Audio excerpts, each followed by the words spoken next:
शहर के बाहर एक भूतिया कुआं था। उसमें एक बहुत ही डरावनी चुड़ैल रहती थी। उसका डर आसपास के गांवों तक फैला था। जो भी उस कुएं के पास से गुजरता था उसे वह अपनी मधुर धुन से आकर्षित करती थी। हे राजा बाबू, कहाँ जा रहे हो? मैं काफी समय से तुम्हारा इंतजार कर रही हूँ। तुम्हारे लिए मैंने स्वादिष्ट स्वादिष्ट भोजन बनाए हैं।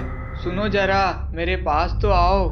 अरे ये कौन है जो मुझे राजा बाबू कहकर बुला रही है?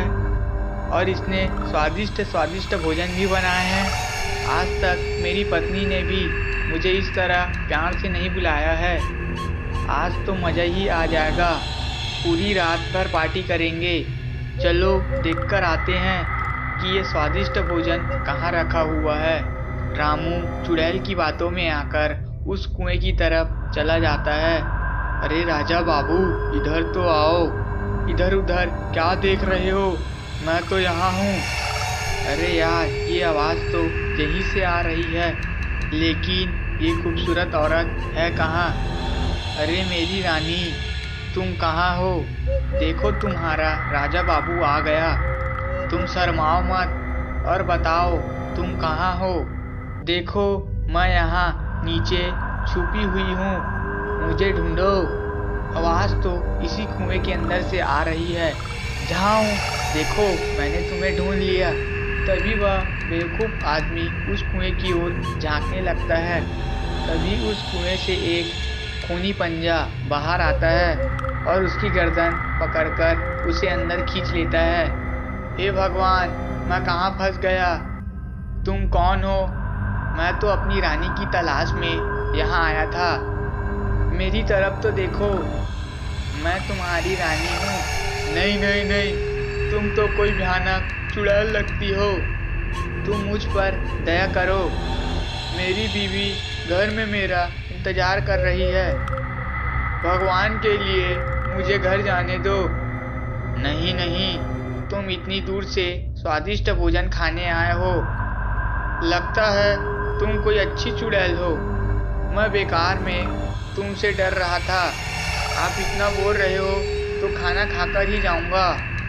वैसे चुड़ैल रानी, आपने खाने में स्वादिष्ट पकवान बनाए हैं। अभी तो खाना बना ही नहीं है।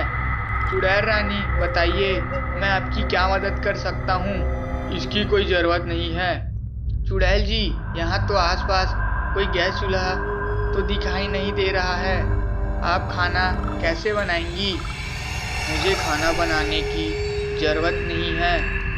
खाना तो ऐसे ही आ जाएगा। चुड़ैल रानी, वैसे आज खाने में क्या क्या है? तुम्हारा सर है आज खाने में। अरे ये नासमझ चुड़ैल मुझे ही खाने की बात कर रही है। अरे आज मैं कहाँ फंस गया? अरे राजा बाबू, आज खाने में मैं तुम्हें खाने वाली हूँ। यह कहकर चुड़ैल पास की गुफा में चली जाती है। रात होने पर, अरे श्याम, इतनी रात हो गई है लेकिन वो अभी तक घर नहीं आए हैं। मुझे उनकी बहुत चिंता हो रही है। भाभी, आप चिंता मत कीजिए, मैं अभी भैया को ढूंढकर लाता हूँ। फिर श्याम अपने भैया को ढूंढते ढूंढते गांव में पहुँच जाता है और वहाँ लोगों से पूछताछ करता है कि तुम लोगों ने रामू भैया को देखा है? वह शाम से घर नहीं आए हैं। भीमा बताता है, शाम को जब मैं अपने घर जा रहा था तो रास्ते में रामू को उस भूतिया कुएं की ओर जाते देखा। राकू बताता है, उसे मैंने 2 दिन पहले देखा था। उसके बाद से उसे मैंने गांव में देखा ही नहीं है। तुम्हें डिटेक्टिव शिवम को बुलाना चाहिए। वो ही तुम्हारे भैया को उस भूतिया कुआं से बचा सकता है। श्याम डिटेक्टिव शिवम को बुला लेता है और सारी बात बताता है। फिर शिवम रामू की तलाश में इधर उधर भटकने लगता है। रामू, क्या तुम मुझे सुन सकते हो? तुम कहाँ हो? यहाँ तो रामू का कोई नामो निशान नहीं है।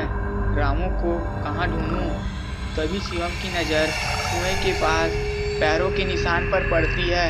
अरे ये पैर के निशान जरूर रामू के होंगे। क्या रामू इस कुएं के अंदर है?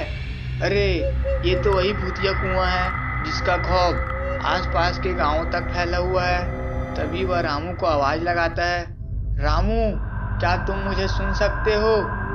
अरे ये तो डिटेक्टिव शिवम की आवाज है। वह मुझे ढूंढते हुए आ गया। अरे आज का दिन बहुत ही अच्छा है। मुझे एक के साथ एक और शिकार मिल गया। चुड़ैल अपनी मधुर धुन से डिटेक्टिव शिवम को अपनी ओर आकर्षित करती है। अरे राजा बाबू, इधर तो आओ। मैंने तुम्हारे लिए स्वादिष्ट भोजन बनाए हैं। अगर आपने देर कर दी तो यह स्वादिष्ट भोजन ठंडे हो जाएंगे। अरे यह मधुर आवाज किसकी है और वो मुझे राजा बाबू कहकर क्यों बुला रही है? तुम कौन हो? राजा बाबू, मैं तुम्हारी रानी हूँ। मैं यहाँ इस कुएं में हूँ। अरे शिवम, यहाँ मत आना। ये कोई रानी नहीं है। ये एक बहुत ही डरावनी चुड़ैल है। इसके झांसे में मत आना। यदि तुम इस कुएं के किनारे आए तो वह तुम्हें भी इस कुएं के अंदर खींच लेगी। अरे ये तो रामू की आवाज है। तेरी इतनी हिम्मत!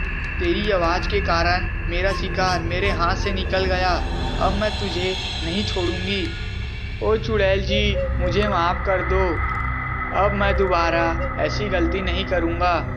यदि मैंने रामू को जल्दी से कुएं से बाहर नहीं निकाला तो वह चुड़ैल रामू को मार देगी।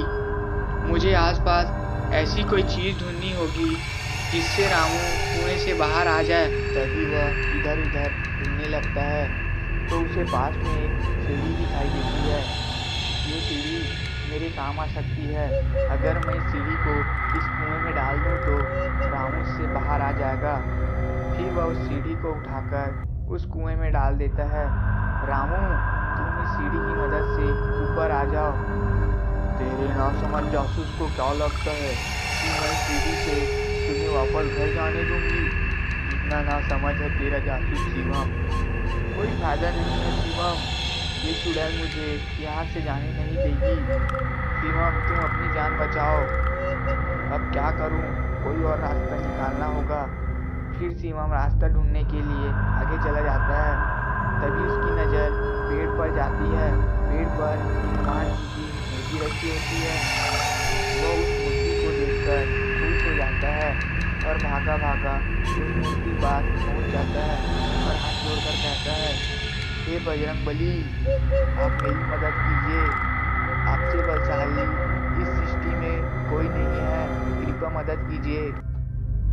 शिवम उस मूर्ति को उठा लेता है और कुएं की तरफ चला जाता है। दूसरी तरफ चुड़ैल शिवम को देखकर परेशान हो जाती है। मुझे तुम्हें छोड़ना ही नहीं था, उसी समय मार देना था। अब बहुत हो गया, मैं तुम्हें मारकर अपना भूख शांत करूंगी। तभी शिवम वहां पहुंच जाता है। बोलो बजरंगबली की जय।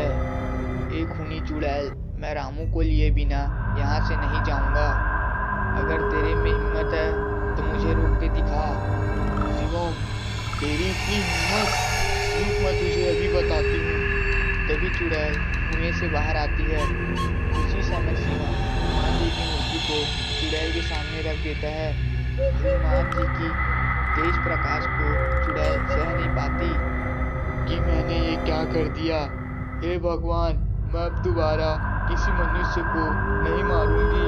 मुझे माफ कर दो। यह कहकर चुड़ैल जलकर राख हो जाती है।